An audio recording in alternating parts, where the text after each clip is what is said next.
So let me begin with the news.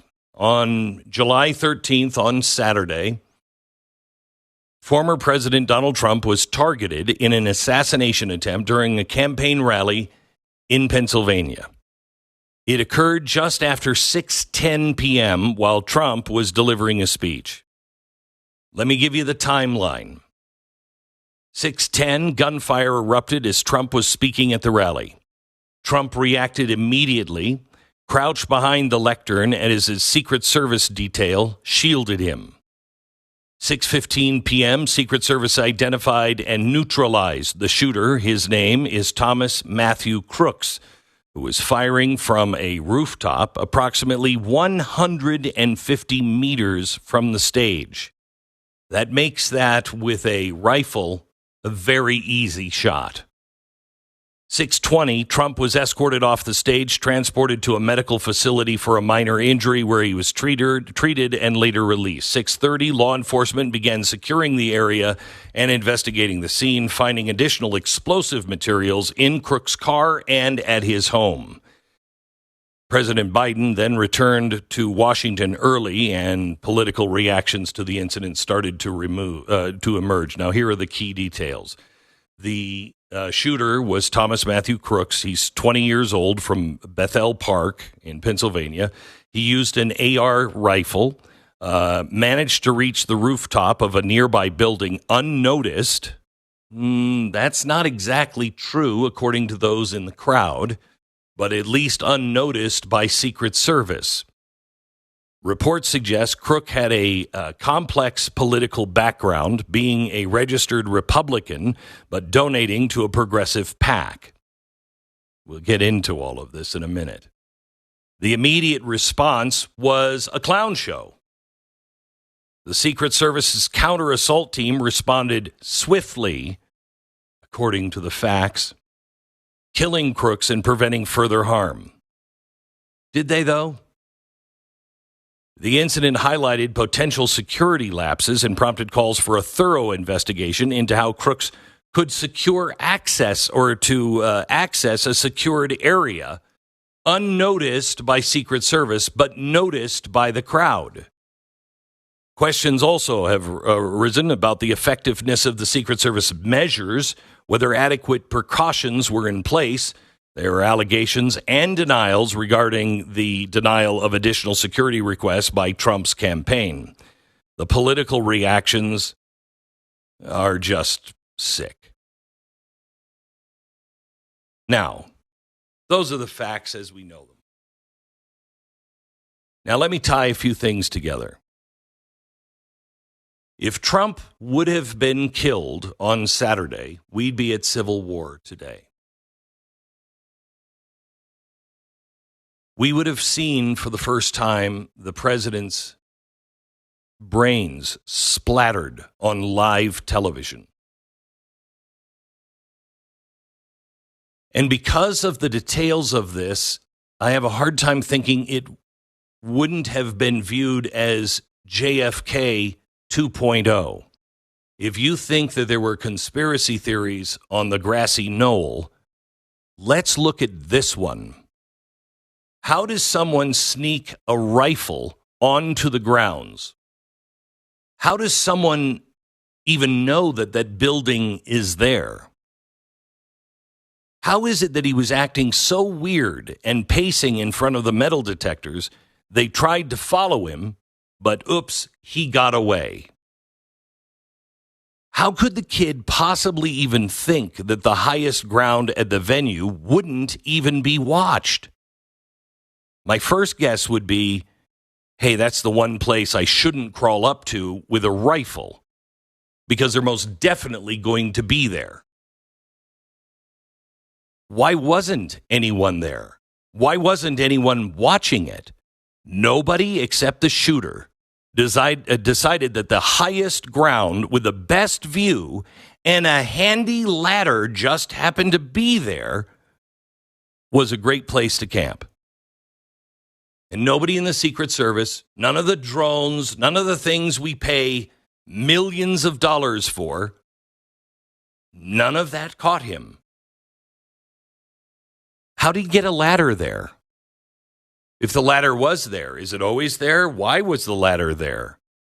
They weld manhole covers closed when a president drives down a road. How was there a ladder sitting around ready to climb up on the highest ground at the venue, and the Secret Service failed to at least take it away? There is plenty of video and eyewitnesses. People were yelling that there was a guy with a rifle climbing up on a ladder to the roof for at least 60 seconds, more like 120 seconds, before the first shot was fired. Why were the police just looking for him? Why were they just looking at him? Why did the sniper have him in his sights for over a minute before he took a shot? Why did a cop climb up the ladder to look around when the guy pointed a gun at him? He then ducked down and came down off the ladder. Did he call anyone to warn? Can we check to if the cop who climbed the ladder saw the shooter with the rifle? Because this is the same story that we had in Uvalde. Is he a Uvalde cop? Do we know?